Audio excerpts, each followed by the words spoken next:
আসসালামু আলাইকুম সম্মানিত ভিউয়ার্স, আশা করছি সকলে ভালো আছেন। নিউ সোনালী হাঁসের খামার অ্যান্ড হ্যাচারিয়ার পক্ষ থেকে সকলকে জানাচ্ছি আন্তরিক শুভেচ্ছা এবং অভিনন্দন। আজকে আমরা বদ্ধ হাঁসের খামারের কিছু প্রয়োজনীয় বিষয় নিয়ে আলোচনা করব। বর্তমানে বাণিজ্যিক আকারে বাংলাদেশের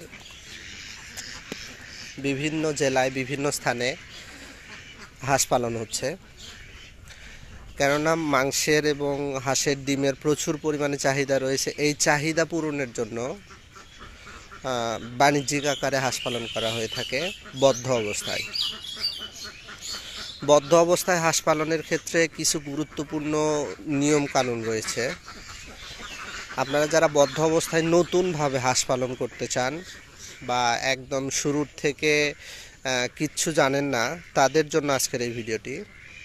বদ্ধ অবস্থায় হাঁস পালন করলেও লাভবান হওয়া যায়। সেক্ষেত্রে আপনাকে বেশ কয়েকটি নিয়ম অনুসরণ করতে হবে। প্রথম যে নিয়মটা হবে সেটা হচ্ছে হাঁসের প্রপার খাদ্যের ব্যবস্থা করা। অর্থাৎ আপনি যদি হাঁসকে সুষম খাদ্য পর্যাপ্ত পরিমাণে দিতে পারেন, তাহলে আপনি বাণিজ্যিক আকারে হাঁস পালন করে লাভবান হতে পারবেন। আর দ্বিতীয় যে বিষয়টা সেটা হচ্ছে আপনাকে রোগ বালাই সম্পর্কে খুব বেশি সচেতন হতে হবে এবং আপনার যে খামারটা তৈরি করবেন সেই খামারের পরিবেশটা হতে হবে খুবই ভালো। কেননা যখন আপনি বদ্ধ অবস্থায় হাঁস পালন করতে যাবেন তখন হাঁসের বিষ্ঠা, বিভিন্ন ব্যাকটেরিয়াল ফাঙ্গাল জাতীয় বা অনেক জীবাণু থাকে। সেই জীবাণুর দ্বারা হাঁস বেশি সংক্রামিত হয়, যার ফলে হাঁস রোগাক্রান্ত হয়। অর্থাৎ হাঁসের রোগ সম্পর্কে ভালোভাবে জানতে হবে, হাঁসের রোগ কী কী বা হাঁসের কী কী জাতীয় রোগ হয়। আর তৃতীয় যে বিষয়টা, হাঁসের বাসস্থান। অর্থাৎ আপনাকে মনে রাখতে হবে হাঁস পালনের ক্ষেত্রে আপনার জায়গাটা অত্যন্ত গুরুত্বপূর্ণ। আর যদি আপনি বদ্ধ অবস্থায় হাঁস পালন করতে চান তাহলে তো আরও বেশি গুরুত্বপূর্ণ।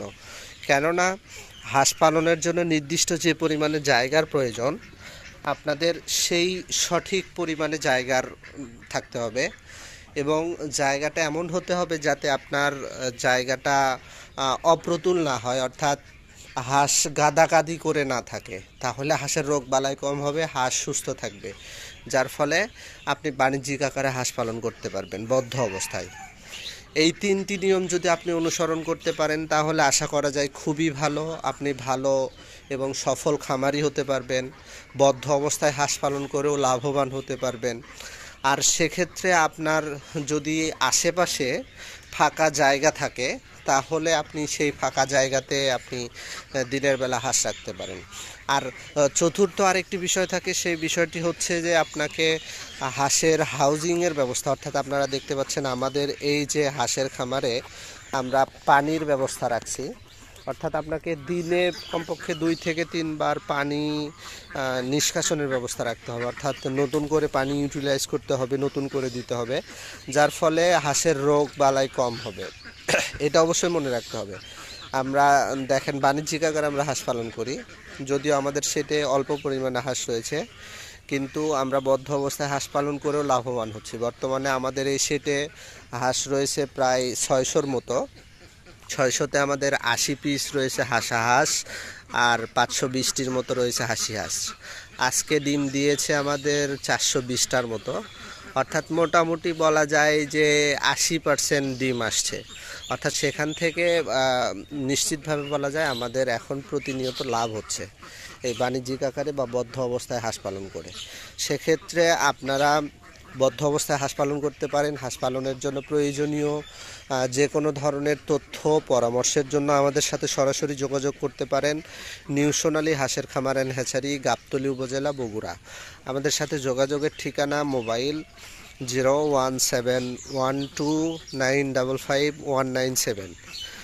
যে কোনো ধরনের তথ্য পরামর্শের জন্য সরাসরি আমাদের সাথে যোগাযোগ করুন। এবং আপনাদের যদি খামার তৈরির জন্য একদিন বয়সী হাঁসের বাচ্চার প্রয়োজন হয় তাহলে আমাদের সাথে সরাসরি যোগাযোগ করতে পারেন। ধন্যবাদ সকলকে। পরবর্তী টিউটোরিয়ালে আবার দেখা হবে। আসসালামু আলাইকুম।